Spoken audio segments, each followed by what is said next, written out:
बिस्मिल्लाहिर्रहमानिर्रहीम। अस्सलाम वालेकुम। इस शॉर्ट वीडियो में मैं आपको फिक्स बता रहा हूँ कि किस तरह से हमारा प्लेयर जो है वो पहले आपने देखा था सिंक कर जाता है इनसाइड दी ट्रेन।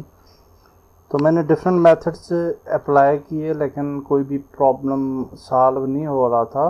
तो लास्टली फिर हमने ये किया कि मैंने एनिमेटर के अंदर जो अप्लाई रूट मोशन है उसको अनचेक कर देना है, और ये जो प्रीफैब थी हमारी उसके ऊपर रिजिड बॉडी भी ऐड कर ली है और कैप्सूल कोलाइडर भी। तो रिजिड बॉडी से वो नीचे ग्राउंड पे गिरेगा और कैप्सूल कोलाइडर अगर होगा तो वो उसको होल्ड करेगा और सिंक करने से रोकेगा ट्रेन के अंदर।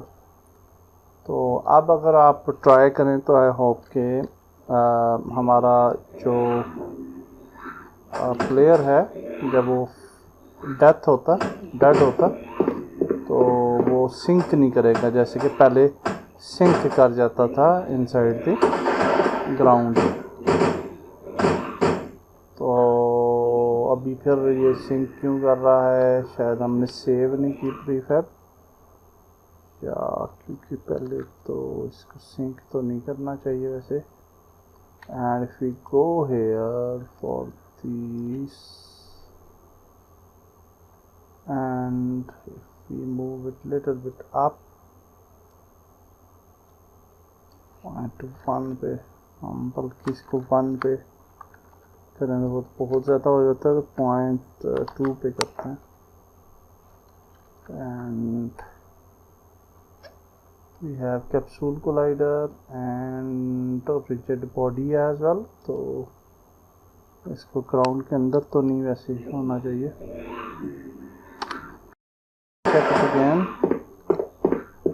I hope के अभी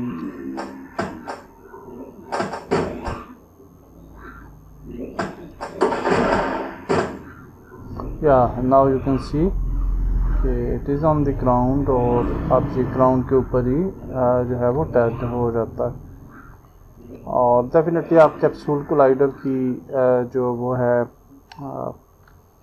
एरिया उसको देख सकते हैं और उसको बेहतर कर सकते हैं। जैसे कि अभी आपने देखा है वो थोड़ा सा ग्राउंड से ऊपर हमें नज़र आ रहा था, तो हम कैप्सूल कोलाइडर पिक करके थोड़ा सा इसको बराबर इस तरह से रख सकते हैं। सो या that's the solution. Next video में हम मेन्यू क्रिएट करेंगे। अल्लाह हाफिज़।